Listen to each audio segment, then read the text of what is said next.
Dun dun dun dun, Cathy! Cathy, can you introduce yourself to us? Hi everyone, my name's Cathy and I'm currently studying at Carey in year 12. So Cathy actually started to study with us from year 6. Yeah. I still remember that we studied in Q Library. Yeah. That's a very beautiful memory. During that time, I was still working in the primary school. I think Cathy loves reading a lot and she even started to write her own books. There are several companies actually offer her to sign a contract with her because her writing is so good. And finally, she actually signed a contract with one of the companies.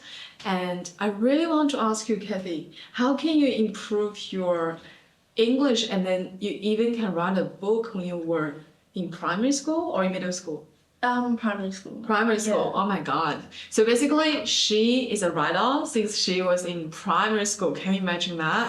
I think it's really important to build up your reading skills when you're really young. So I came to Australia about year 2 and 3. So my English skill wasn't very good. So I started reading really simple children books. I gradually moved on to books like Stilton, which allows readers to interact with the books a lot. So I started liking reading book a lot from that. And then after reading a lot of them, my English skills started to build. I could read higher level books and even scientific books. So that really helped. And then because I read a lot of creative books and children books whilst I was younger, so I had a lot of creativity and my own imaginations that I wanted to release. So I began writing, and even though I go back reading my own writing now, it's really silly and stupid, but it helped to release my imaginations and build up my creativity from a young age. Wow, that's really cool. Can you mention that a lot of students, especially from primary school, some of them, they're even like struggling with reading. And this lovely lady who started to write books already, oh my goodness. Is there any like special books or we say reading list that you can recommend to us?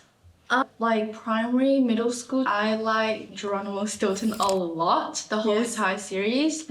Not only because it had like new words, it was a fantasy book. Yeah. It had like scientific words at times, but it was also easy to understand and adventurous and allows readers to interact with them. And after that, you just approach more fantasy books like Harry Potter and stuff. And those books come at a higher level, which allows you gradually build your own reading skill. Yeah. And then when you get to middle school or high school, I think any books will work. And I think it's good to read all sort of books. And another good book for high school, I'd say, is Medea.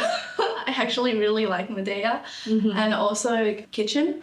So when you planned or started to write stories, is there anything that you want to share with us? I don't think there was any specific thing that motivated me, but I think it's important that when you think of something, you write it down. I didn't really have a plan. I just kind of went along with what I thought. Yeah. And some of the ideas may be very unpolished and like very immature and childish, but I think it's really important for you to write it down. And sometimes you can build on it later, or when you grow older, you can look back at it and be like, oh, the idea is really good, but I think I need to express it more like clearly or more mature or in a more sophisticated way. But I think it's really important to write just whatever you feel at a young age. Yeah, I can't agree more. I feel like sometimes people are just stuck there because they just feel like, oh my god, I don't know that sophisticated words or so-called expressions. Yeah. It's just like you just sit there and then just write down whatever you're thinking of and then release your imagination like you said. And then I think that's really good. Yeah.